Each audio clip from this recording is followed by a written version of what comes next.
Ministeerri hojiif ogummaa qooda fudhattoota waliin ta'uun dorgommii yaada kalaqaa biruu innaat yookaan haadha iftuu jedhuu fi sirna leenjii yaabuut kaamp eegalchiiseera. Deetaan ministeera hojii fi ogummaa obbo Solomoon Sookaa sirna eegalchiisa sagantichaa irratti akka ibsanitti ministeerichi Itoophiyaa keessatti ce'umsa teekinooloojii dhugoomsuuf teekinooloojiyoota haarawaa kan gumaachuu fi yaada kalaqaa dargaggoota qaban tumsuuf deeggaruuf sagantaalee qopheessaa jira jedhan. Dabalataanis yaada kalaqaa furmaata rakkoo ta'an dargaggoota qaban tumsuun yaadni isaanii gara hojiitti jijjiirama qabatamaa akka argamsiisuuf xiyyeeffannoon hojjetamaa jiraachuus dubbataniiru.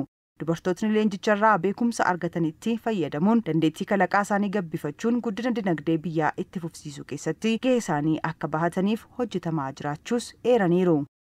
ሴቶች ደግሞ እንደ ማህበረሰብ በጣም ብዙ የሥራ ጫና ያለባቸውን dubartoonni kutaalee hawaasaa keessaa kan dhiibbaan hojii irratti baay'atudha. Dhiibbaan hojii osoo irratti baay'atu garuu hojii hunda keessatti hirmaachuuf ni dhama'u. Kanaaf dhiibbaa hojii irratti heddummatu salphisuun kan danda'amu kalaqa haaraa akka dhiyeessanii fi guddina dinagdee biyyaa keessatti gahee isaanii akka baataniif kan jedhu kan qabudha sagantaan kun. Dhaabbata mootummoota gamtoomaniitti itti gaafatamtuun sagantaa dubartootaa damee Itoophiyaa Simmanyi Kumaa gama isaaniin dubartootni dandeettii kalaqaa isaanii fi ogummaa isaanii gabbifachuun bakka guddaa gahuu fi carraa hojii bal'aa uumuu akka danda'an eeraniiru. Leenjifamtoonni kunneen gahoomuun dubartootni biroon gara damee teekinooloojiitti dhufuuf fedhii akka qabaataniif fakkeenya ta'uu qabus jedhan.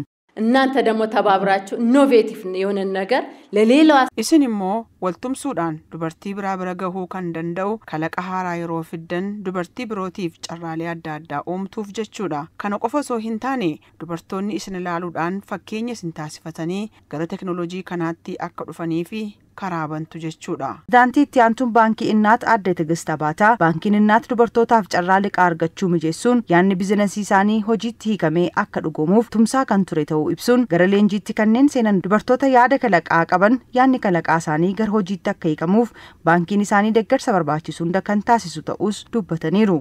ሴቶች ተጠቃሚ ሆነው ያለ ዋስትና ብድር አግኝተው dubartoonni carraa argatanii fayyadamoo ta'aa jiru. Liqa wabii tokko malee nurraa fudhachuunis abjuu isaanii dhugoomfachaa jiru. Dubartii deeggaruu jechuun hawaasa deeggaruu waan ta'eef kaayyoo kana qabachuun hojjechaa jirra. Isiniin karaa barbaachisu hunda tumsuuf qophaa'aadha. Abjuun keessan akka milkaa'uuf isin faana akka dhaabbannu asumaan isiniif ibsuu barbaanna. Liqaa adda addaa qabachuun gara leenjichaa kan seenan leenjichi namoota muuxannoo gaggaarii qabaniin kennamuun isaa dandeettii isaanii gabbifachuun galma barbaadan ga'uuf kan isaan dandeessisu ta'uu dubbataniiru.